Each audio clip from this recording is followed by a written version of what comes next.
the truth about man. And as a Catholic, I agree completely with that. And also as an evolutionary biologist, I accept evolution as the scientific explanation for life's diversity. Thank you. Thank you. You're dismissed.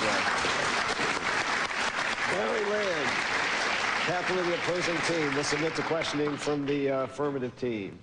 Mr. Berlinski, would you like to start? First question.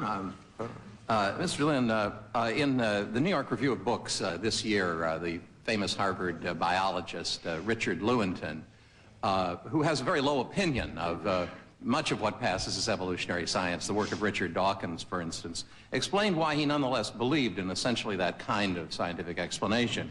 And he said it's because we, meaning scientists like himself, have a prior commitment, a commitment to materialism. It is not that the methods and institutions of science compel us to accept a material explanation, but on the contrary, that we are forced by our a priori adherence to material causes to create a set of concepts that produce material explanations. And he said that commitment to materialism must be absolute, for we cannot allow a divine foot in the door. That's a direct quote from Lewontin. What I want to ask you is that if he were to teach that in the public schools as a doctrine, that is the truth of materialism as equivalent to rationality, would that be an establishment of religion in violation of the Constitution? No, it just would be bad teaching because it's an illogical assumption. The truth is that one can be a theistic believer in evolution, as I am, and have absolutely no embarrassment about either side of that equation. I think the doctor should have probably given me a call, and I would have explained that you do not have to accept this materialism in order to be a believer, that evolution's the best and only credible description of this magnificent thing we call evolution of life. By evolution, do you have in mind a system which employs only material causes without any guidance from a pre-existing intelligence to produce all of these living things up to and including human beings?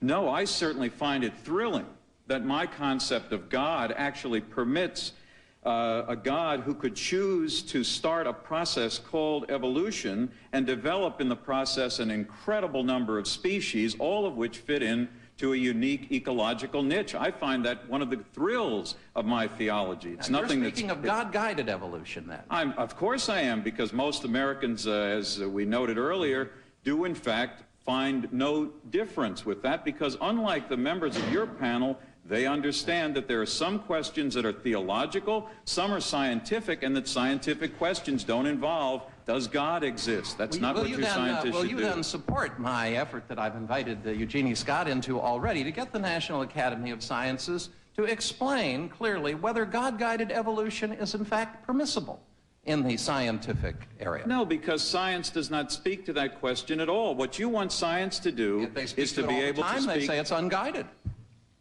No, excuse me, I think they took that word out, didn't they? The National Association of Biology Teachers took it out because it was too explicit. They imply the same thing pervasively throughout the statement, and so do all the other I don't have any problem with them taking it out because it does have the implication that you suggested. I just think that what you want to do is make it impossible for someone to say with honesty and integrity that one believes in a divine creative process, a foot in the door, maybe more, all the way up to the knee in the door, and still believe that nothing, literally nothing that you have said or any of you have written, in fact, degrades the basic idea of evolution. David Berlinski. My interest in divine creation is negligible, but I do have a scientific question to ask you. In fact, two scientific questions, the second logical. Everyone familiar with the paleontological literature, every significant paleontologist says that there are gaps in the fossil record. Do you have a particular reason for demurring? No, but there are gaps in the fossil record, of course, because the fossil record's only been examined for about 130 years. I didn't ask whether there was an explanation for the gaps. I asked whether you agree that the fossil record is full of gaps. Of course it has gaps. Okay, so to that extent, the evidence does not support Darwin's theory of evolution. No, that is absolutely wrong. It follows as the night the day. Of course not. How could you have a cell, for example, ladies and gentlemen, hundreds of millions of years old that would leave a fossil record? It would disintegrate. It would quite literally not be able to be found in the fossil record. I never suggested that they may not be explanations of the gaps, but the fact that the fossil record does not on its face support Darwin's theory of evolution is a fact. No, it does. It's just, your question was, does it prove everything yet? And the answer is, it doesn't prove anything yet. And once again, I say, how many times do we have to find those intermediate fossils? How many more steps in the progress from ancient horse to modern horse do we have to show you? I gave you a quantitative answer, what would satisfy a scientifically respectable temperament. You spurned it. All I'm asking for is enlightenment on the significant point. Darwin's theory requires a multitude of continuous forms. We do not see that in the fossil record. In fact, major transitions are utterly incomplete. Will you accept that as an empirical fact? No, you sound like a guy who is writing a story about baseball, comes in the fourth inning and says, well, you know, I'm going to write about the fourth inning on. The first 3 innings didn't happen because I wasn't there to see them. The fact that we can't find every one of those intermediate fossils yet in 150... We can't find any of the major transitions. It's just that when we find them, Doctor, you say it's still not enough. Thank you, Mr. Lynn. Thank you, Mr. Berlinski. Mr. Behe and Mr. Ruse. The two Michaels, Professor Ruse and Professor Behe. And Mr. Behe will start the questioning. Michael, I love your writings. And in a recent article in the journal Theoretical Biology, you talked about origin of life studies.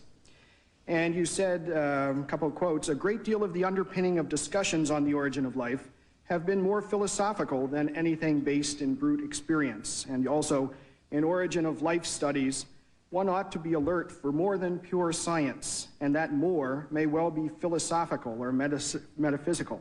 And you say caveat emptor. I agree with you.